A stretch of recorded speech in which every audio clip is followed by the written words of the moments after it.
Okay, so in the intro, we talked about mostly E minor pentatonic. And now we're going to move on to some major pentatonic scales. And one of the reasons I like teaching this song is it gives people the opportunity to start to see the neck differently and navigate a chord progression. Because if you're playing an E minor blues, you have your 1-4-5 chords would be E minor, A minor, probably a B7. So you can stick around that E minor pentatonic thing with your chord shapes and your approach and target things. But when you have a progression like this that resolves to an E major chord, but you have a C, a G, a D, and an A, and then resolves to the E, that's essentially the, walking through the circle of fifths, if you know what that is. If not, it's not a big deal. But this song, because it is repetitive in the chord progression, and because it has these chords moving the way they do, it gives us a really great opportunity to talk about how to target the chord and how to move through these things, seeing not only chord shapes, but scale shapes across the neck. So if you don't know a lot about music theory, that's okay.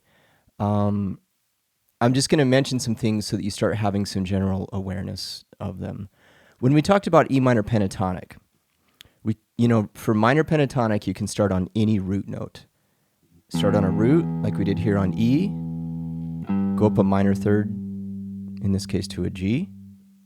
Fourth is an A, fifth is a B, a flatted seventh is a D, and we're back to the root. So what we did is we took that minor pentatonic scale, this E, G, A, B, D, E, and spread it across these 5 frets. And then again up here at the octave. So E, G, A, B, D, E, G, A, B, D, E, G, G, A, B, D, E, G, A, B, D, E, and so on.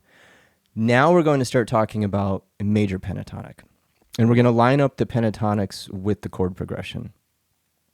So if you look at the Pentatonic Scales Part 1 sheet, take a look at C major pentatonic and D major pentatonic. They're exactly the same fingerings. You just have to shift them up. And what happens with a lot of us is we get stuck playing in patterns and shapes, and we just assume it's all going to work out because we're in the right shape. So what I've highlighted in red are the root notes. Those, if you're going to key in on anything and you're just getting started with this, pay attention to where the root note is. You need to know where you are on the neck so that you can target the chords as you're dealing with them. And then with the minor pentatonic scale, with E minor pentatonic, I put the flatted third in purple, where here the major third is in blue. And there's a lot of action that plays, that happens around the third of the chord. So you'll get, these kind of bends on the minor third, where it might be a half bend, a quarter bend. It's kind of that flirting with that tension of minor to major. You can slide into it, you can hammer, you can bend. And over an E chord, the major third is that G sharp. And what used to really confuse me is why you could play, minor pentatonic over a major chord progression. I would get stuck playing in a pattern, and it seemed to work a lot of the time, but there are always these weird spots where it didn't work. And I understand why now, and hopefully this will help you. If you know where the third is, that's going to give you a spot where you can start playing around with this minor to major thing. So there's the root of the E chord, if you look at the chord diagram sheet, or the minor pentatonic thing. That's why I wrote out the roots in red. So visually, you can start to key in on those. So this interplay between minor and major, it happens all the time. But you can't just grab any note in the scale and start applying that technique. You have to know where the third is so you can target it, really. Now, we looked at minor pentatonic. Let's look at major pentatonic.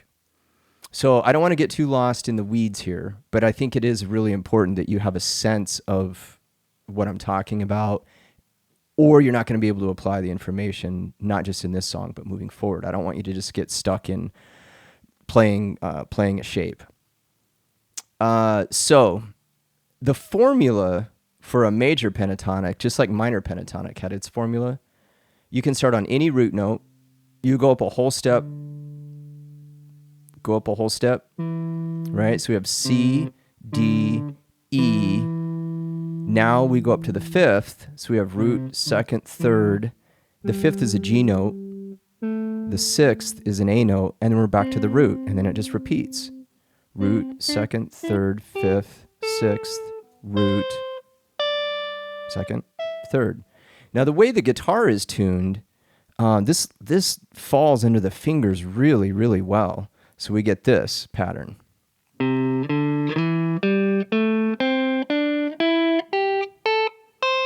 So I started on the root and I ended on the root. So I have C, C, C.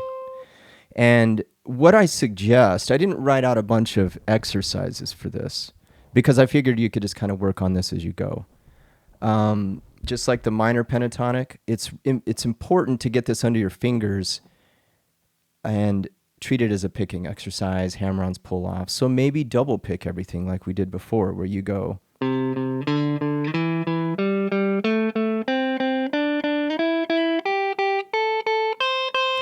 And then come back down.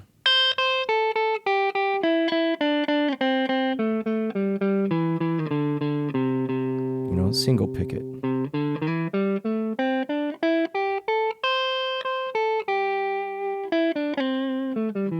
Right? Hammer-ons and slides. Pick, hammer, slide. Pick, hammer, slide. Pick, hammer, and then pull off.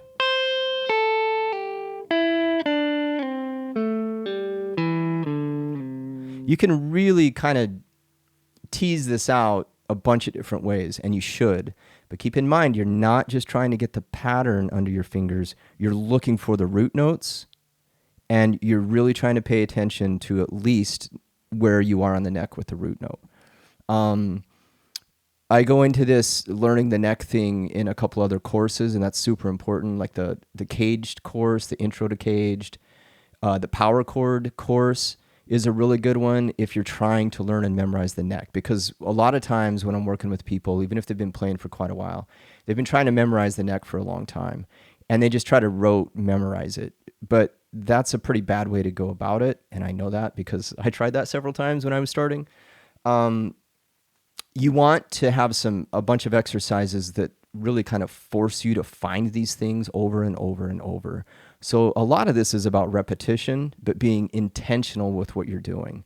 Just like an athlete when they're training or, you know, getting ready to perform, it's a lot of repetition. And a lot of people think that this stuff should kind of happen magically or that it should just come together. It doesn't happen like that. So the sooner you surrender to it, the better off you're going to be. So if you want to check out a deeper theory course, learning the neck, caged, all that, those are other courses, but I'm going to talk about those a little bit in here, but I don't want to get you guys lost in it.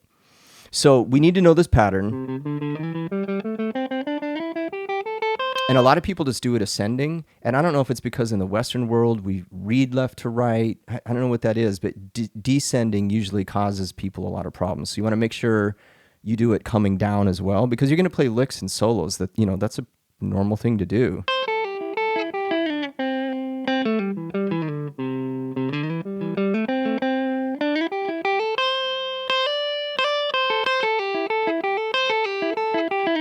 So you need to be able to see it going across the neck, coming and going up and down.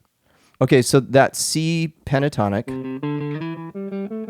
that's to the octave. That's to the next octave, so C to C. If we move it up 2 frets, we're on D. We play the same pattern.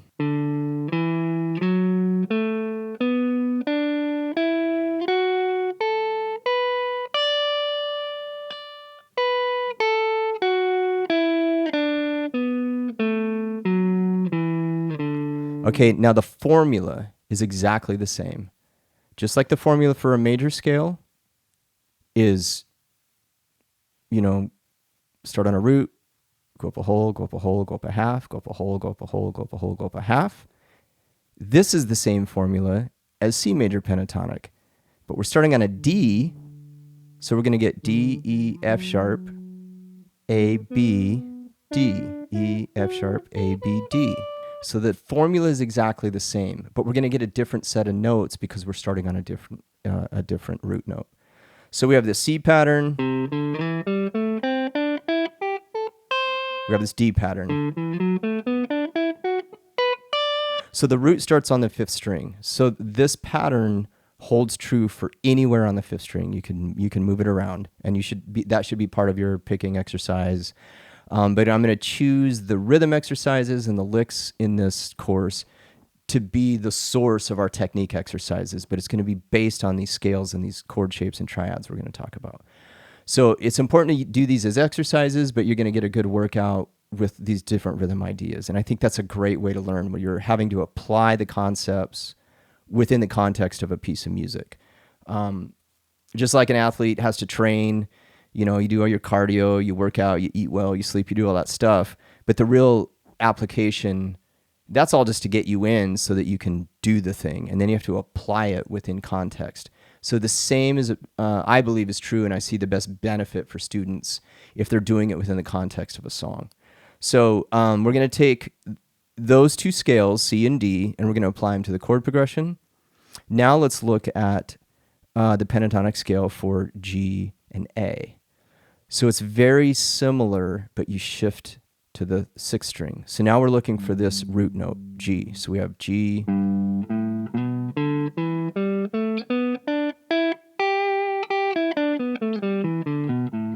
G, A, B, D, E, G, A, B, D, E, G. Right? And if we move that up 2 frets, we have our shape for A.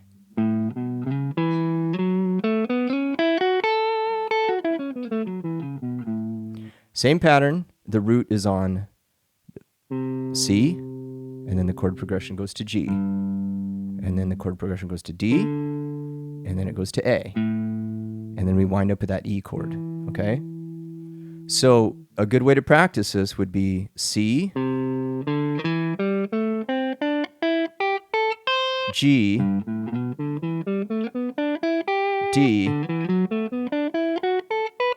A,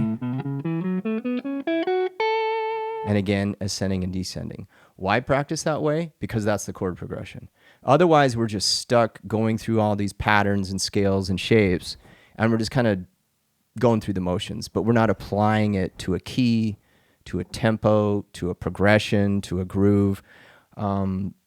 That's why working this stuff out in context is important, because what you learn here, the information travels with you to other keys, other songs, other progressions. Okay, so I've written out the root notes in red. The 3rd of the chord is in blue. Now let's look at this minor pentatonic shape. We learned E minor pentatonic down here, this E, G, A, B, D, E, etc. Now we're going to start with this root on the 5th string, 7th fret. Same notes, just a different part of the neck. So the pattern is going to be different, but it's still the pentatonic scale. This confuses people. They think they're learning different scales across the neck when they learn like what's called box 1 or box 2 or shape 1. And I use that language a lot too, but it can be confusing. So I may slip up here and talk like that, but I'm going to try to keep referring everything back to E minor pentatonic, because that's all it is E minor spread across the neck. So if we start here and we play this pattern, we get E, G, A, B, D, E. G, A, B, D, E. Just like. And then when we move that up, right, now we're doing it here. Okay, so that's an important one to know. Again, doing it, double picking.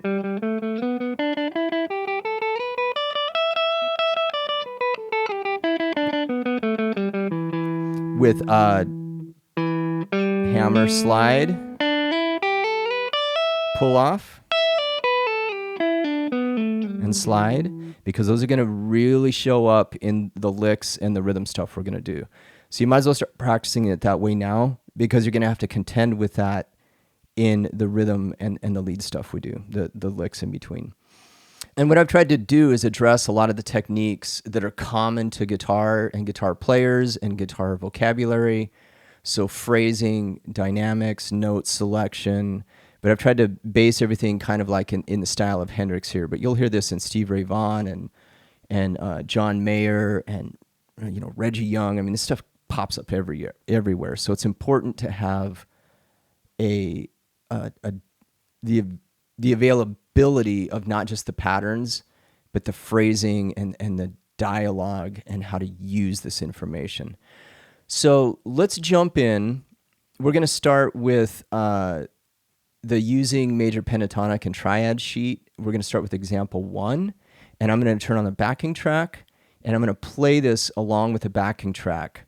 And we're going to do that over and over. When it gets to the E chord in the progression, for right now, I just want you to grab either an E chord off of that chord shape sheet or an E note. So you can look at your diagram, just look for an E. So what I mean is this. This example 1 goes like this. So I'm hitting a note, sliding, ending on the 5th of the chord, going to the G chord, do the same thing.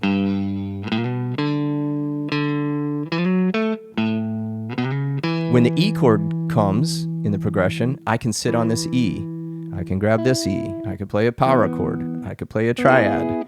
We're going to get into the licks in a second, but I want you just to really be thinking about, hey, here comes this E chord, and I need to be playing something that represents either that E triad, a power chord, or an E root note. So now we're really honing in on paying attention to the chord progression and addressing the underlying chord. Okay, so again, this will go like this.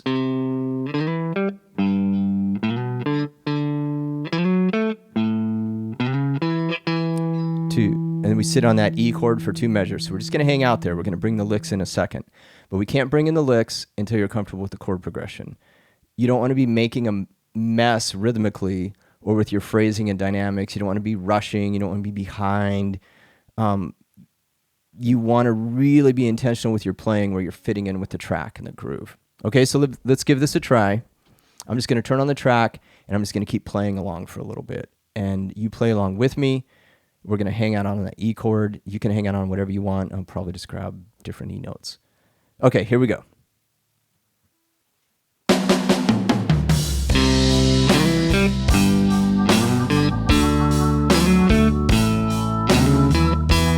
Just sit on an E.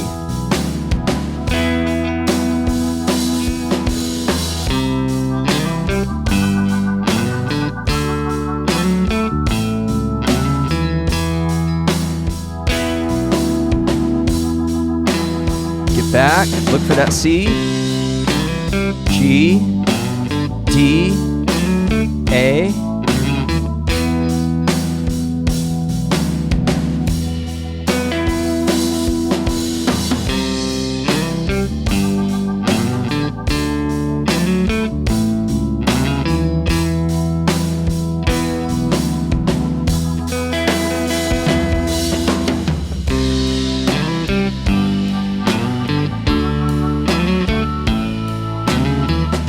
So I'm just sitting in the groove. I'm not trying to rush. I'm trying to stay with the bass and the drums.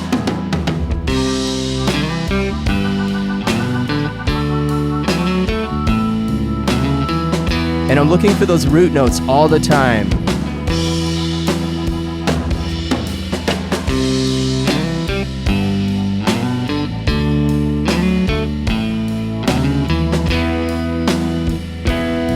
There's an E down here. There's an E here.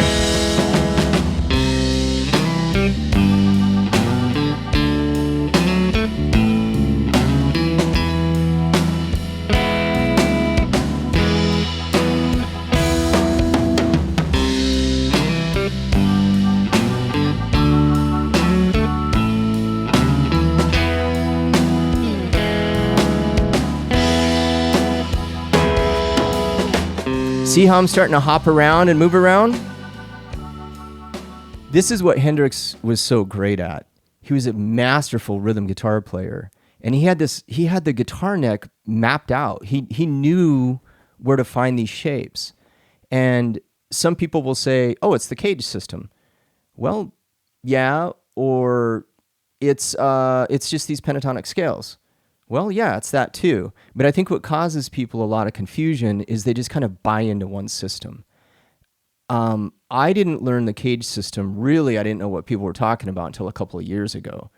And when they started, when I would see someone talking about the caged, whether it was with a capo, I was like, oh, that's just, you have to know where to put the capo. But I had worked out the cage system just by seeing these open position chord shapes.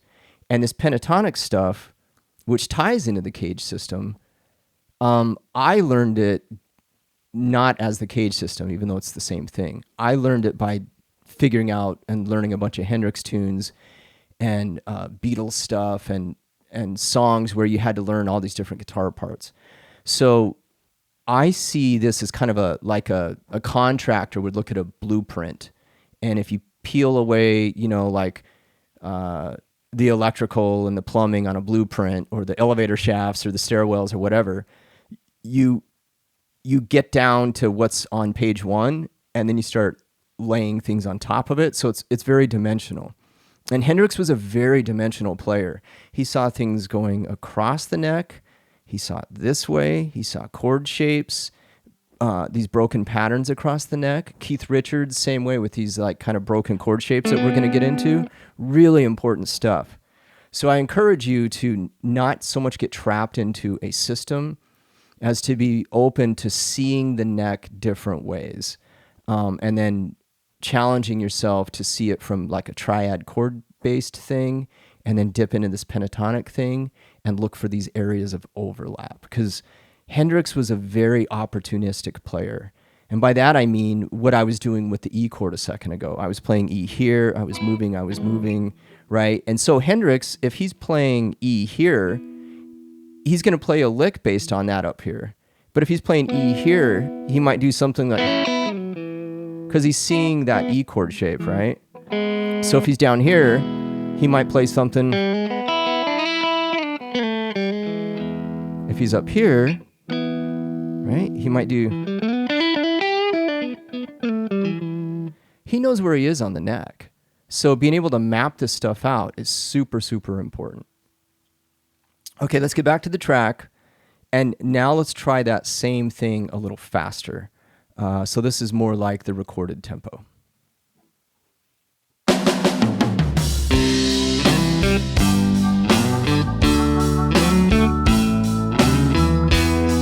Just look for some E's.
Okay, so if you can do that up to tempo, awesome. If you can't, no big deal, because what we're trying to do here is learn a concept, apply a concept. Your technique will improve over time if you're being really intentional with what you're doing here. So if you can't play it at the faster tempo, just keep working it out at the slower tempo. If you need to change the settings on YouTube and play it even slower, there's nothing wrong with that. You should absolutely do that. Otherwise, your timing is always going to be a little wonky, and we do not want that. Okay, so let's move on and look at example 2.